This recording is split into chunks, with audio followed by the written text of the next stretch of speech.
My name is Lauren Parker, and I'm 32 years old. If you'd asked me 6 months ago what my life was going to look like, I would have painted you a picture straight out of a church newsletter. White dress, September wedding, 200 guests. My boyfriend, fiancé in everything but paperwork, standing at the end of an aisle lined with eucalyptus and baby's breath, his pastor father choking up as he pronounced us husband and wife. I didn't want anything extravagant, just solid, safe, respectable. The night that dream died didn't start in a screaming match or a dramatic storm. It started with a minor airline schedule change and a fantasy about surprising the man I thought I was going to marry. My flight home got moved up. A weather delay turned into an earlier connection. I wasn't supposed to be back until late. Instead, I landed in the middle of a sunny Thursday afternoon with a carry-on bag and this stupid, excited knot in my stomach. I remember thinking, he's going to be so happy to see me. I drove home from the airport humming along to some worship playlist out of habit, my veil and seating chart and vendor spreadsheets swirling in the back of my mind. The wedding was 4 months away. The venue, catering, photographer, DJ, all booked. Deposits paid. My Google Drive looked like a wedding planner threw up in it. We'd done 6 months of premarital counseling with his dad, Pastor Richard Brooks. We'd talked about communication, finances, intimacy, forgiveness. I'd sat on that worn brown couch in his parents' living room, hands folded politely in my lap, and promised in front of God and Daniel's entire family that I would honor this man. I let myself into our house quietly. The air smelled like his cologne and something faintly floral, the candle I'd left burning down to the last inch on our dresser. I set my keys in the bowl by the door. That's when I heard it. A sound from upstairs, a thump, then a muffled laugh. The kind of sound that makes your stomach flip before your brain catches up. For a second, I told myself it was the TV, or maybe Daniel on a work call, watching something on his laptop between emails. He worked from home that day. I'd texted him earlier. Flight delayed, going to be late. Love you. He'd replied, love you more, be safe. I picked up my suitcase, heart beating too fast for no reason, and walked up the stairs. Our bedroom door was half open. The sounds were clearer now. Breathing, a whimper, a mattress creak that didn't sound like someone sitting down to tie their shoes. I stopped with my hand on the doorframe. I don't know how long I stood there before I pushed the door. It swung inward slowly, like a scene in a movie where everyone but the main character already knows what's behind it. There they were, Daniel, naked, and a woman, also naked, tangled in our sheets, in our bed, the one I was still paying off. For a second, my brain refused to put the pieces together. Brown hair, tattoo on her shoulder, that laugh. Madison, my cousin, the same cousin who'd squealed when I showed her the ring, who'd volunteered to help with wedding planning, who'd sat at my kitchen table addressing invitations with this dreamy smile on her face, like my happiness was her happiness. They didn't see me at first. She was on top of him, head thrown back, Daniel's hands on her hips. I had exactly 10 seconds, I counted them later, to stand there and understand, in sickening detail, that my boyfriend and my cousin had already been here long enough to forget to lock the door. Then Madison's eyes snapped open. She froze. Her mouth fell open. Lauren! She grabbed for the sheets.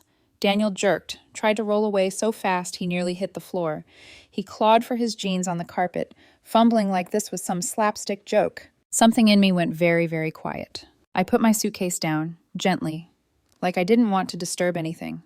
Don't mind me, I said. My voice sounded calm, almost bored. Please, carry on. Madison's face crumpled. Lauren, this isn't... Sit down, I said. I wasn't yelling. I wasn't crying. My voice was flat, like a dial tone. Daniel stopped struggling with his jeans. There must have been something in my tone because he sat back on the edge of the bed, sheet barely covering his lap, eyes wide and bloodshot. Lauren, babe, just let me explain. This looks bad, but... You think? I slipped my phone out of my pocket. My hands weren't even shaking. I swiped up and opened the video app. Madison clutched the blanket to her chest. Lauren, please, don't... Actually, I said, thumb hovering over the screen, do me a favor, both of you.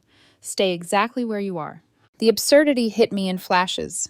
The purity talks, the sermons, the way Daniel always said he wanted to do things right, wanted God at the center of our relationship, wanted his dad involved in every step. Lauren, he said slowly, what are you doing? Inviting your church, I answered. I started a group video call. First contact, Pastor Richard Brooks, then Linda, his wife, his sisters, Emily and Chloe, Paige, the youth group leader who'd walked with us through our journey. Kayla, Jenna, and Marie, the 3 bridesmaids from church who'd cried when I asked them to stand with me at the altar. "Lauren, don't," Madison whispered, voice cracking. "You can't." "You wanted God in the middle of everything," I said.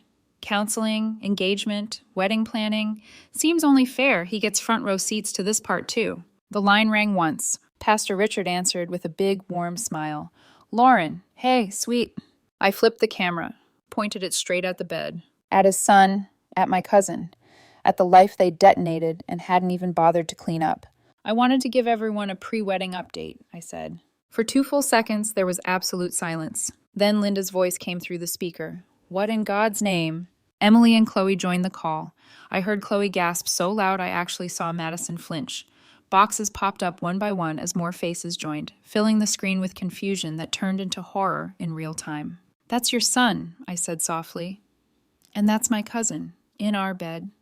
I'd say they've been connected for a while from the looks of it." Madison started sobbing. "Please, Lauren, please turn it off, please."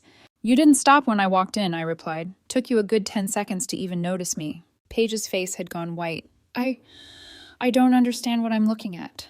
"It's pretty clear," I said. "Your worship leader's star couple, your future deacon's son, my almost husband, caught. I just thought since you were all going to stand there smiling at the altar, you might want the full picture." Daniel lunged toward me, hand outstretched. "Stop filming. This is illegal. This is—" I stepped back easily, camera still on them. "Everyone's watching, Daniel. Your dad, your mom, your sisters, your youth group leader, your bridesmaids. They're all seeing exactly what you are." "This is revenge porn," Madison sobbed. "You can't show people—" "There's nothing pornographic on camera," I said. "You're covered. Just 2 people, clearly in bed, clearly caught. That's called documentation, not porn." Pastor Richard's voice cut in, no warmth left in it. "Don't move. We're on our way." "Door's unlocked," I said. "Come right in." I ended the call. Madison was hyperventilating. Daniel looked like he might throw up. "Get dressed," I said. "You've got maybe 15 minutes before the congregation arrives. You might want pants on for that conversation." I left them scrambling and walked downstairs. My legs felt like rubber. My brain felt like it was hovering 6 inches above my skull. I filled the kettle, turned it on. My hands shook just enough that I had to set the mugs down carefully so they wouldn't clink. 10 minutes later, the doorbell rang like an alarm. They must have broken every speed limit between the church and my house. Pastor Richard came in first, his face the color of a bruise. Linda followed, jaw tight, eyes already glassy. Emily and Chloe trailed behind, along with Paige and 2 of the bridesmaids, all of them looking like they'd walked into a funeral. "Where is he?" Pastor Richard demanded. "Upstairs," I said. My voice still sounded calm. "Your daughter-in-law to Never and my cousin are getting dressed." Linda pushed past me without a word and took the stairs 2 at a time. I heard her through the ceiling. "Get down here, now." Pastor Richard stood in my living room, chest heaving. He looked at me like I'd just strangled his son instead of exposing him. "You humiliated him," he said, voice low. I set the mug down. "He humiliated himself. I just made sure there were witnesses." "There were ways to handle this privately," he snapped. "Christian ways. You could have come to us. We could have counseled." "We did counseling," I cut in. "For 6 months, on your couch, while your son lied through his teeth about honesty and commitment, while my cousin came over to help with wedding planning." His jaw worked. Footsteps thudded on the stairs. Daniel appeared, hair a mess, face gray, wearing jeans and a t-shirt that wasn't quite on straight. Madison came down behind him, swallowed in an oversized hoodie, eyes swollen and red. She looked at me like I'd personally set her on fire. "I made a mistake," she whispered. "How long?" I asked. She frowned. "What?" "How long, Maddie?" She glanced at Pastor Richard, then at Daniel. He gave the tiniest nod, like this was still his stage to control. 3 months, she said.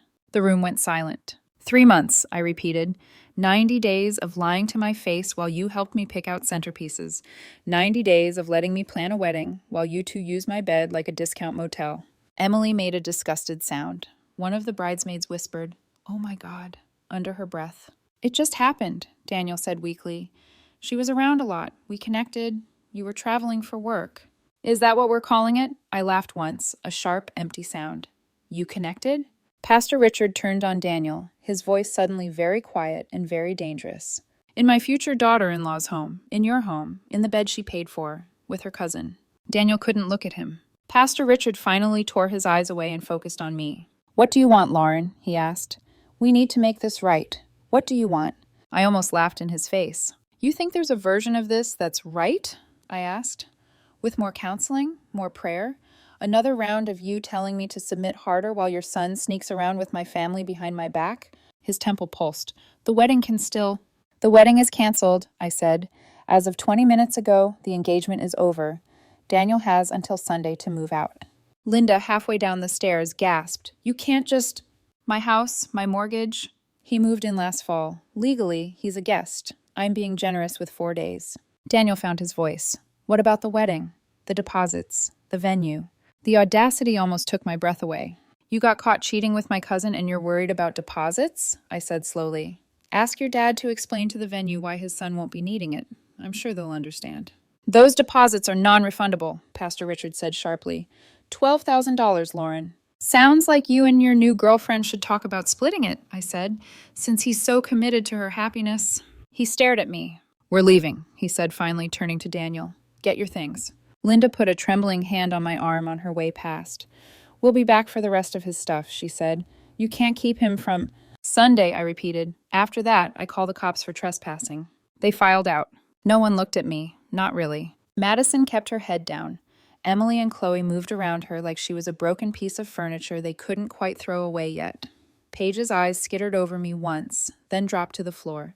When the door finally closed, the house went echo quiet. I didn't move. I sat on the edge of the couch until the sun went down, until the room turned blue, then black, and I still didn't turn on a light. The crying didn't start until past midnight. Not for Daniel. For the version of myself I'd built for him. For the girl who'd believed purity talks and premarital counseling and Instagram Bible verses were enough to keep a man from sleeping with her cousin in her own bed. That girl was gone. What was left was me. And for the first time, I had no idea what that was going to look like. The next morning, the phone rang. I barely looked at the screen before answering. The caller ID told me exactly who it was. Pastor Richard. My stomach knotted. I had to hold myself together. He was my former father-in-law-to-be. And now he was calling to clean up his son's mess.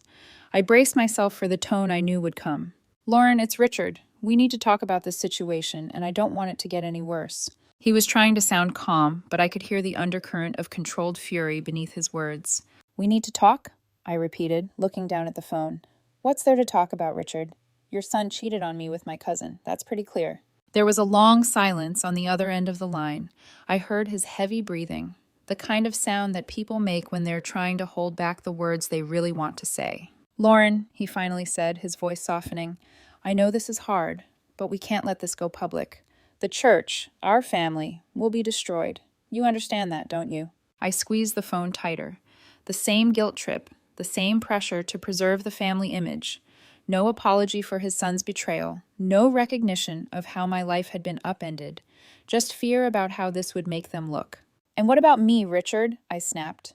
"What about the fact that I spent months planning this wedding, pouring my life into it, trusting you and your family, only to find you in my bed with my cousin? Should I just keep quiet so the church doesn't lose face?"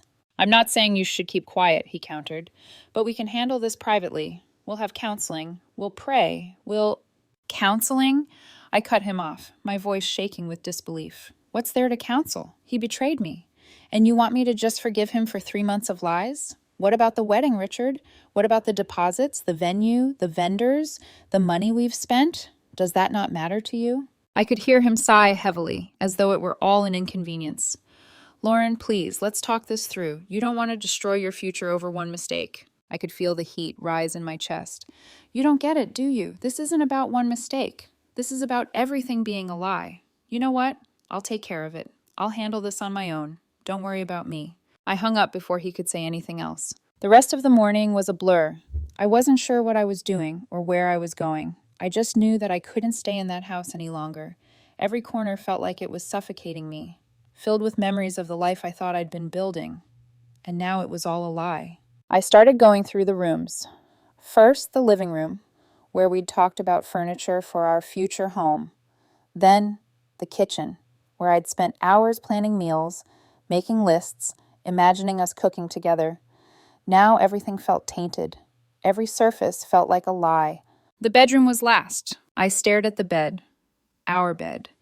I remembered how I'd told myself it would be the place where we'd sleep, side by side, for the rest of our lives. Now, it was a place where my fiancé had betrayed me with my own flesh and blood. I started packing his things, his shirts, his shoes, the few items of clothing that I'd hung up for him, his things that now felt like foreign objects. Every piece of clothing I packed away felt like one more betrayal, one more reminder that everything had been a lie. But I wasn't angry anymore, at least not in the same way. I felt numb. By the time I was done, I'd boxed up everything of his I could find. The bed was empty, the dresser, the closet, all of it bare. And then the doorbell rang. I had to steady myself before answering. When I opened the door, I saw Daniel's family standing there, his mother, his sisters, and his youth group leader. His mom's face was red with either fury or tears. I couldn't tell which. The others were tight-lipped, avoiding my gaze. "Lauren," Pastor Richard said, his voice calm, but his eyes were still hard. "You've made your point. Now it's time for us to talk privately." I couldn't stop the laugh that escaped me. It wasn't funny. It was bitter. "Private? Oh no, Richard. This is too public for you, isn't it? Too embarrassing for your perfect family?" "Don't be like this," his sister Emily said quietly, stepping forward. "You're better than this. You're making things worse for all of us." "No," I said, shaking my head. "I'm just making things real. You can't just sweep this under the rug and pretend like nothing happened. This is happening whether you like it or not. He cheated, and I'm not going to let him or any of you make me feel bad for exposing the truth." Emily and Chloe exchanged a look, and I saw the disappointment in their eyes. I didn't care. They had been complicit in this lie for months. "Can we go upstairs?" Pastor Richard said, motioning toward the stairs. "We can talk about what needs to happen next." "No," I said, stepping back into the hallway. "I've made my decision. Daniel has until Sunday to move out. You all can go." Daniel's mother tried to push past me, but I blocked the door. "What's wrong?" she demanded. "You can't just throw him out." "Legally, he's a guest, and I'm being generous giving him 4 days," I said firmly. "Now you can take your things and leave. There's nothing left for you to fix here." They stood there in silence for a moment before Pastor Richard stepped forward, his jaw clenched. "You humiliated him. You've humiliated this whole family." "You all did that yourselves," I said quietly. "Now, you can leave." They turned and walked out, but not before Linda, Daniel's mother, shot one last look at me. I could see the pain in her eyes, but I didn't feel sorry for her. Not anymore. She had been part of the machine that had kept me blind to everything that was happening. The door slammed behind them, and I stood there for a moment, breathing in the silence that followed. It was over. At least that's what I kept telling myself. But even though they were gone, I still had a long road ahead. This wasn't going to be easy. It wasn't going to be quick, but at least it was mine to handle now. And for the first time in months, I wasn't going to let anyone else write my story. I was going to be the one to decide how it ended. The days that followed felt like a strange blur of silence and chaos. I was alone in the house, with everything boxed up and waiting for Daniel to move out. The reality of it hadn't fully sunk in yet, not in the way it should have. It was like the calm before a storm, where I could feel the weight of it all pressing down on me, but I couldn't yet bring myself to look directly at it. I spent the first few days in a daze. I'd go through the motions of packing up the last of his things, sorting through my own feelings, but I could barely find the energy to face the truth of what had happened. So much of it had been a lie, and I felt like I was standing in the aftermath, wondering how I could have been so blind. It wasn't until I started seeing the messages, the texts, the phone calls, that I realized just how far the fallout was going to reach. It started small at first. A text from my mom, "Sweetheart, have you spoken to Daniel's family? They're upset about how everything went down." Then, a call from my best friend, Sarah. "Lauren, I know it's been a lot, but I'm hearing things.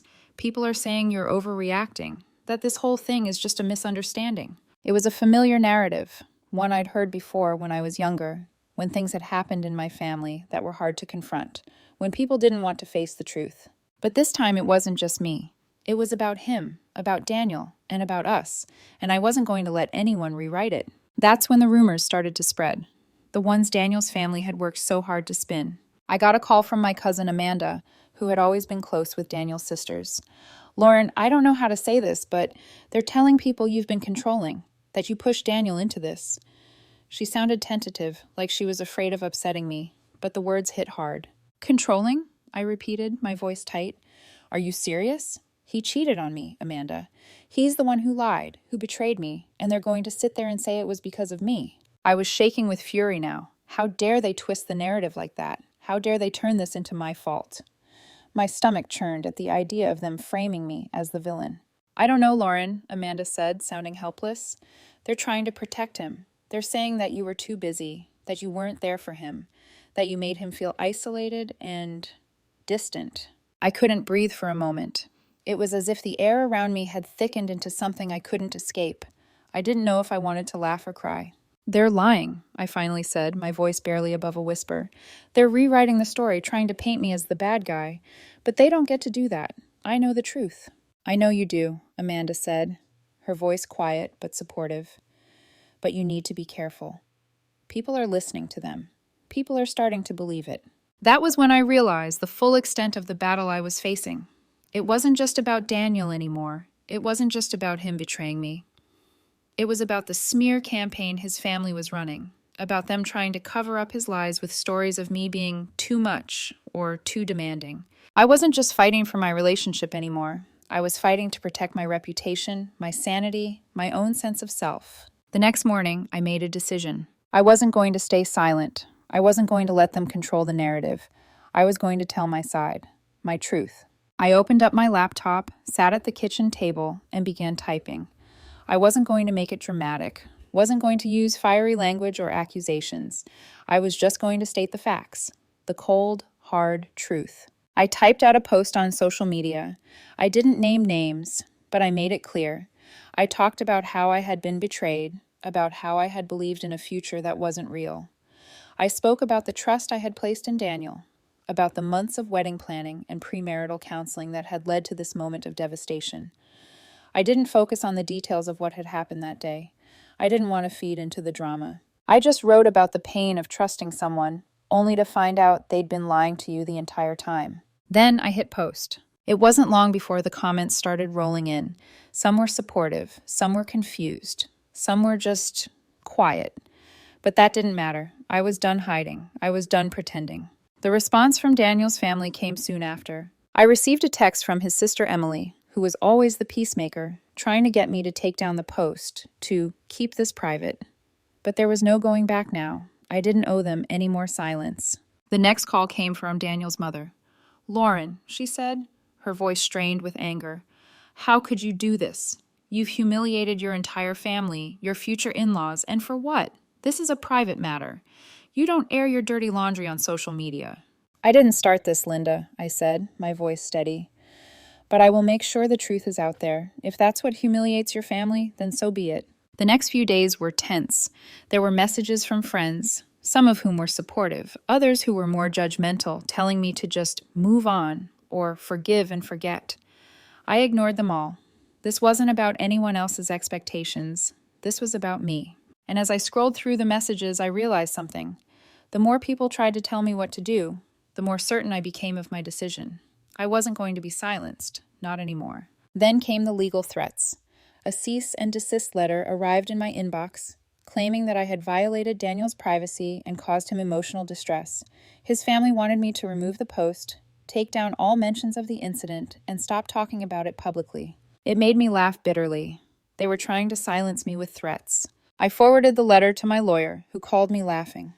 "This is the weakest cease and desist I've ever seen," he said. "They're bluffing. Don't remove a thing." I didn't. I was done hiding. Done pretending I didn't know what was happening behind the scenes. In the days that followed, I began to notice the cracks in the facade. The church community wasn't as solid as they appeared. The people who had once been Daniel's and my biggest supporters started pulling away. They didn't want to be associated with the scandal. They didn't want to be dragged into the mess. But I wasn't backing down. I'd already come too far. The battle was just beginning. But this time, I was in control. 3 weeks after the cease and desist letter, I received an official notice. Daniel's family was taking me to small claims court, demanding the full $24,000 in wedding deposits. The claim was absurd, based on the premise that I had unilaterally canceled the wedding without cause and had caused emotional distress to Daniel. It was an attempt to not only hurt me financially, but to get me to back down, to play the victim while pretending that they weren't the ones who had destroyed everything. The more I read through the paperwork, the more infuriating it became. Every word they wrote painted a picture of me as the villain, accusing me of false claims of infidelity and accusing me of publicly humiliating Daniel without cause. Their version of events completely ignored the fact that Daniel had been caught in the act of cheating. And yet, somehow, I was the one being painted as the unreasonable one. They even tried to claim that I was making Daniel out to be an abuser, painting him as the poor, misunderstood fiancé who had been wrongfully attacked by a woman who had lost her temper. The lie was so obvious, it made me sick. They had the audacity to rewrite the narrative in a way that made it seem as though I was the one who had broken the relationship. But they couldn't erase the truth. I contacted my lawyer, who confirmed what I already knew. The case was as weak as the cease and desist letter. They were desperate. They were grasping at anything to save face. The video call that I had made to Daniel's family, it was the key piece of evidence they were trying to ignore, but my lawyer told me that it was the most important part of the entire case. It wasn't revenge porn, as they had claimed. It was simply the documentation of what had happened, showing them in bed together, exposed for what they were. I sat down at my desk and pulled up all my notes, gathering every bit of evidence I had. I started compiling everything, every message, every text, every single piece of communication that had been exchanged between me and Daniel during the last few months of our relationship. I put together a timeline of everything, making sure that it was clear and coherent. I wasn't going to let them twist this any further. The day of the court hearing came quicker than I expected.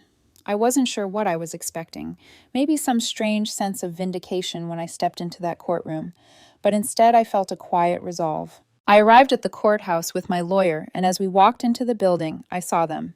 Daniel's family. Pastor Richard, looking like he'd been dragged through hell and back. Linda, still trying to hold on to some shred of dignity, despite everything that had happened. His sisters, Emily and Chloe, sitting stiffly, avoiding my gaze. Daniel wasn't there yet. I wasn't sure whether I should be relieved or disappointed. It didn't matter. We took our seats and the proceedings began. Daniel's lawyer stood first, a well-dressed man with an air of arrogance that made my skin crawl. Your Honor, my client seeks $24,000 in damages for the emotional distress caused by the defendant's decision to publicly humiliate my client, Daniel's lawyer said smoothly. We believe the defendant acted in a manner that was not only highly inappropriate, but also damaging to my client's emotional well-being, resulting in the cancellation of a wedding and the loss of financial investments. I couldn't help it. I snorted under my breath, too loud for the courtroom to ignore. It wasn't just the absurdity of their claim. It was the hypocrisy of it. They had tried to act like I was the one ruining everything, but they couldn't hide the truth from everyone anymore. Objection, I said, standing up without waiting to be asked. Your Honor, the only one who should be seeking emotional damages here is me. I've spent months planning a wedding, invested my time, my energy, and my trust into a relationship that was built on lies. And now I'm here being asked to pay for the emotional distress of a man who slept with my cousin in our bed. I let the words hang in the air, letting the truth settle into the courtroom like the weight of 1,000 pounds. The room was silent for a moment, and then I saw Daniel's face. He was sitting there, avoiding my gaze. His cheeks were flushed with anger, his jaw clenched tightly. It was clear he wasn't going to say a word. Daniel's lawyer opened his mouth to object, but my lawyer stood and interrupted. Your Honor, my client would like to present evidence of the circumstances surrounding this case. My lawyer stood, and with a practiced motion, he pulled out his laptop and opened the video file. You will see, he said, that this video was recorded immediately after the defendant discovered the affair. It was not intended to be revenge or anything of the sort. It was simply the act of recording the moment for documentation purposes. The courtroom fell completely still as the video played. I watched the faces of Daniel's family as they watched themselves, watched Pastor Richard's expression change from confusion to disbelief, then to horror. Linda's face went white as she realized what they were seeing. Emily gasped, clutching her chest, and Chloe quickly turned away, her eyes filled with tears. Daniel's face twisted with shame, and I saw his eyes flick to his lawyer, silently pleading for them to do something, to stop it. But there was nothing they could do. The truth had been exposed, and now it was in the open for everyone to see. When the video ended, there was complete silence. The judge sat back in his chair, looking between Daniel and his lawyer, then at me. Is that you? He asked quietly. Daniel swallowed hard, nodding reluctantly. Yes, Your Honor. he said in a barely audible voice, but it wasn't supposed to happen like that. The judge looked at him, his face impassive. Then why did you not come forward earlier and admit your mistake? Instead, you've tried to turn this into a legal battle, dragging this woman into it, costing her emotional distress, and now trying to seek damages for your own infidelity. Daniel's lawyer didn't speak. There was nothing left to say. The judge turned to me then, his expression softening. Miss Parker, I'm sorry you've had to go through this. You have every right to cancel the wedding. I am ruling in your favor. This case is dismissed. The relief that washed over me in that moment was indescribable. The weight that had been sitting on my chest for weeks, the stress of everything, lifted in an instant. The truth had won, and Daniel's family had no more power over me. As I walked out of the courtroom, I couldn't help but feel a sense of triumph, but it was bittersweet. The damage had been done, and no amount of legal victory could take away the pain of what had happened. But one thing was clear, I was done. I was moving on, and I wasn't looking back. 2 months passed after the court hearing, and for the first time in what felt like years, the world seemed strangely quiet. Not peaceful quiet, nay, not yet, but the kind of quiet that comes after a storm finally exhausts itself. Everything had fallen apart exactly the way Daniel's family feared it would, and none of it was my doing. The fallout had taken on a life of its own. Pastor Richard stepped down from his senior pastor role for health reasons, though everyone in their congregation knew exactly what had happened. Word had spread, not because of me, but because truth has a way of slipping through cracks no matter how many hands try to hold it closed. People whispered, people judged, people distanced themselves. And in the middle of it all, Daniel and Maddie clung to each other like two people who'd set each other's houses on fire and now needed to share the same smoldering ruin. They were officially dating now. Not hiding it, not apologizing for it, but the cost was immense. Daniel's family barely spoke to him. My aunt wouldn't look at Maddie.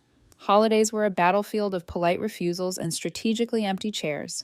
They were living together in a cramped studio on the edge of town, a far cry from the home Daniel used to talk about buying with me. I didn't revel in their misery, but I didn't save them from it either. I'd spent too long sacrificing my boundaries to protect other people's feelings. Not anymore. A month after the hearing, Daniel tried filing another HR complaint against me at work, this time accusing me of creating an unsafe environment and intimidating him with my presence. But HR had already watched the security footage weeks earlier.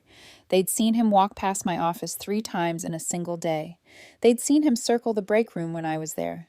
They'd seen his patterns, not mine. This complaint backfired beautifully. HR launched a broader review of Daniel's conduct. And that's how they discovered it. He'd been faking his timesheets for months, claiming hours he didn't work, logging remote days when he wasn't even logged in, padding overtime hours. His lies had triggered a full audit. 3 days later, Daniel was fired. It had nothing to do with me. In fact, HR told me specifically, this decision is based solely on internal findings. But we both knew the truth. His world was unraveling, piece by piece, lie by lie, just like mine had. Only now, he was the one standing stunned in the wreckage. And me? I made a decision. I sold the house. It wasn't because I couldn't afford it.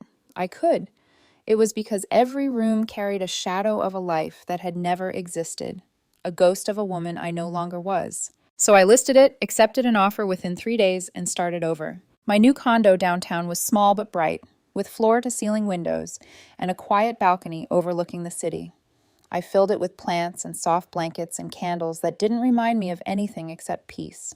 The first night I slept there, I didn't wake up once. A few days later, my mom visited. She placed a bag of groceries on my counter, the way she always did when she didn't know how to start a difficult conversation. She glanced at the cardboard boxes still unopened in the corner, then at me. "Sweetheart," she began gently, "I need to ask you something. Do you ever feel like maybe you went too far? With the video call? I looked at her, really looked. She wasn't judging me. She was worried.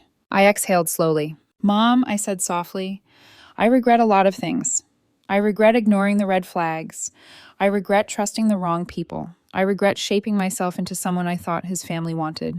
I paused, fingers tracing the rim of my coffee mug. "But the video call?" I shook my head. "No, I don't regret that at all." She looked surprised, maybe even relieved. I didn't do it to be cruel, I continued. I did it because I refused to let them rewrite the story. I refused to let them say I imagined things or that I was unstable. I refused to be the villain in a lie that they created. My mom sat quietly for a long moment, then reached out and squeezed my hand.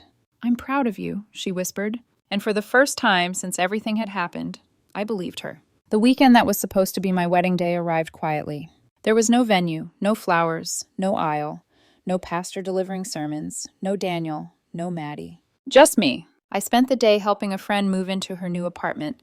We ordered pizza, drank cheap wine, and sat on the floor, laughing about old college stories. At one point, I stepped onto my balcony to breathe in the warm evening air.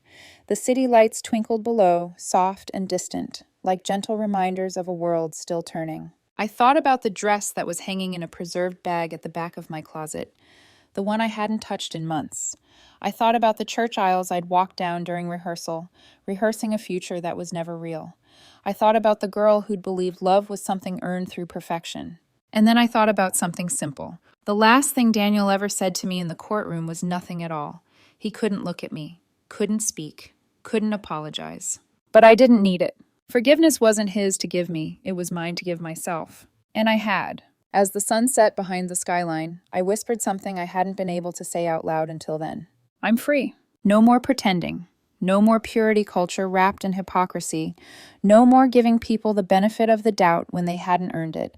No more twisting myself into the shape of someone else's perfect wife. Just simple, honest, quiet. A life where the bar wasn't on the floor. A life where I didn't have to fear who I'd find in my own bed. A life where I could trust myself again. And that was enough. More than enough.